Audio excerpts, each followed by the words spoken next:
WESWES, y'all.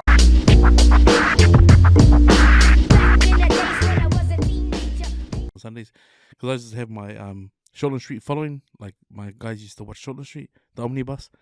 So they just come in and watch Shortland Street, and then I'd cut, and then sweet, are you working tonight? Oh no, I finished this morning. Oh mean, because I'd be home, before 10. Yeah, that's if the club didn't go past 10 o'clock, which was rare. It was like I still watching Shortland Street? Oh, now and then, eh? Now and then. Yeah, the storylines are pretty hard case. I used to watch it when it first came out ages ago with Dr. Roberts.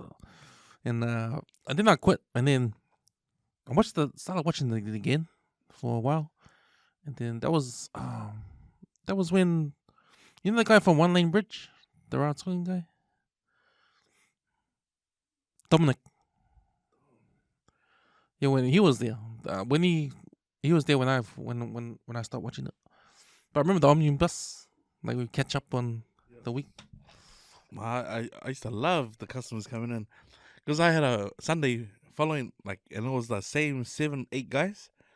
And it was funny because like my cousin had like 3 boys, so he brought his 3 boys in, and then I had 4 or 5 other guys that used to either come after the going clubbing, like I see them out, like Sunday I'll see you in the morning for a haircut, sweet, and then they'll come get a haircut, and the conversation was never barbershop talk.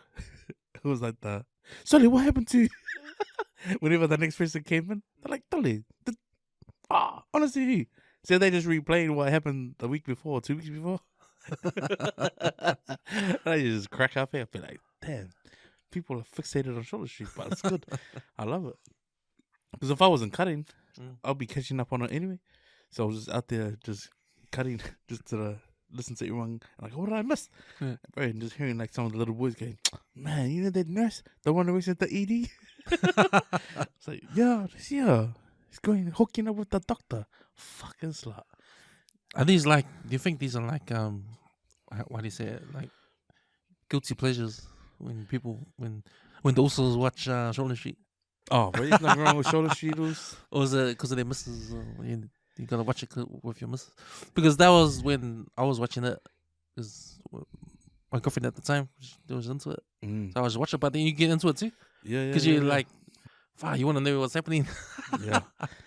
So that was one of my reasons why I watched it. But nah, man. No, Shortland Street's got some good scripts. I think they've been known for like, say like how when I think it was the Christchurch earthquakes. So they've been known for recording stuff a week or 2 before an actual event happens. Right. And they've done it like some of the series that I've watched, and then it's like the earthquake down in Christchurch. I think even the COVID, like how it's breaking out. Oh yeah. And like they've been known to record like that, and it's like, what the hell, like, So it relates to what's happening. Yeah. Like even like these new diseases, like stuff that's just put out there, and next minute they put it into film.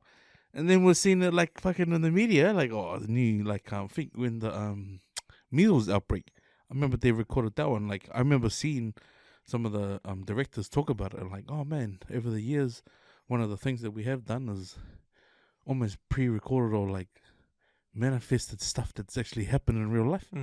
But yeah, I remember that measles outbreak was the worst one, because they did have a Samoan family that was on the show. Oh yeah. I'm like, fuck. And then that one ended up in Samoa. I was like, these motherfuckers, bro. Shit. Wish the worst, and then ended up happening. Fuck. Man, I can't believe that guy's still on there. Chris. Chris Warner and the other Māori guy. What's his name? Oh, TK. TK. Man. TK CEO now, though. Is he what? Man, he is the like part of the furniture, man. Bro. His wife, bro. When he lost his wife, because you know how he lost his wife.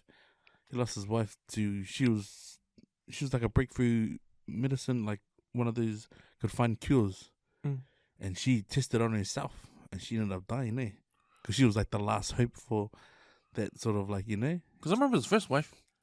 This is Sarah. another wife. Yeah, I remember Sarah. Yeah. But the second wife was the one having an affair with the other Palagi guy, the other doctor, the other ED doctor. That's why I love this show, bro. Shortland Street is fucking out the gate, That's the last time I watched it, when Sarah was there.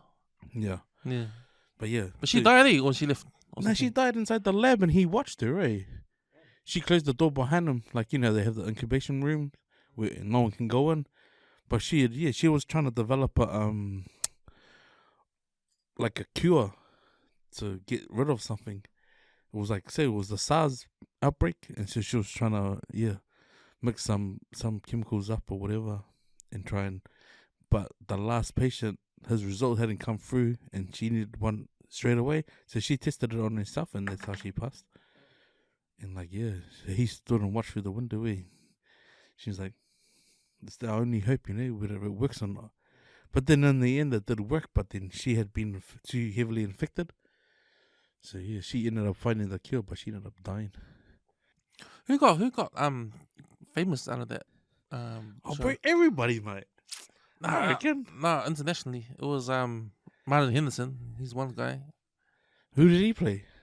He was one of the originals. He was I think he was the son of someone. I can't remember.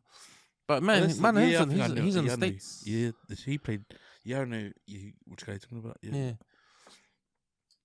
But the OGs, TK's the OG now, and Chris Warner's the OG. Chris Warner's one of the originals, Yeah, and he's bro. back. He's still there. Still there. I think because he couldn't get a job anywhere else, he had to come back. Well, the last script, because TK's now in charge, and they were trying to get rid of him, Oh, who's in charge of the hospital? TK Is he the boss? He's the boss now. Oh, so then what's Chris Warner doing? So he was on his way.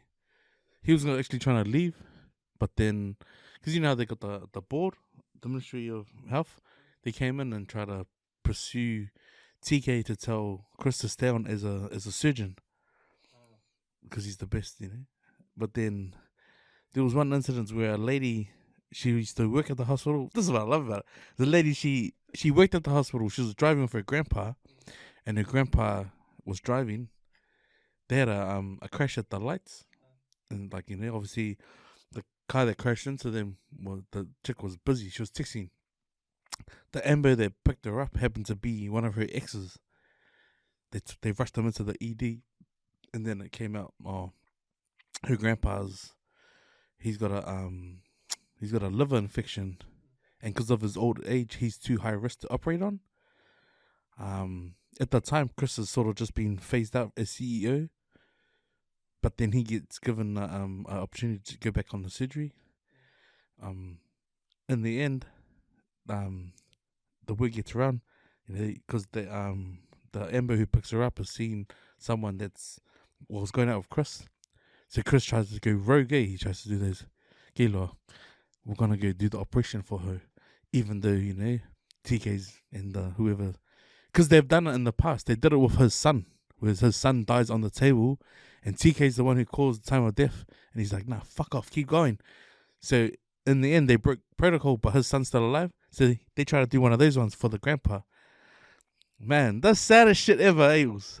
So they go and tell her, "Oh, look, your grandpa's gonna get the surgery. We've got a team to do the surgery." He then tells some of his past nurses that he's had with him in the ER, "Okay, we're gonna set up the theater, but we're gonna book him under a different name.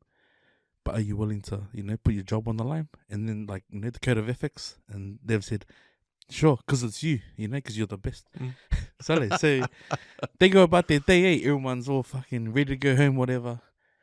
But then there's a whole lot of locum nurses that come in, and then the head of the ER sees it. Well, the gumma who goes out in the ambo to say, see that his ex, obviously knows it's happening, and it's his missus that's the head of the nurses. So she catches wind, all these locum nurses are being called into a theatre. I haven't rostered them on. Bro, then what do you mean, Just, you think he's got to do the operation, he walks into the theatre, and he's expecting the grandpa to walk in, or be on the gurney, and they're going to do the operation. And that's the Ember's getting with the fucking TK standing there. What the fuck's going on? So the operation doesn't happen. And the guy dies. 2 days later. But it's another power trip. It's now TK's in charge. It's "Chris, you've had your time. Fuck, move over." It's get fair, yeah, man. But it was their cliffhanger. Fuck, bro. If Chris pulls this off, he's the man. But in TK's eyes, it's it's not the way we do things around here. I was like, fuck, where did you get on your high horse, cunt? Fuck.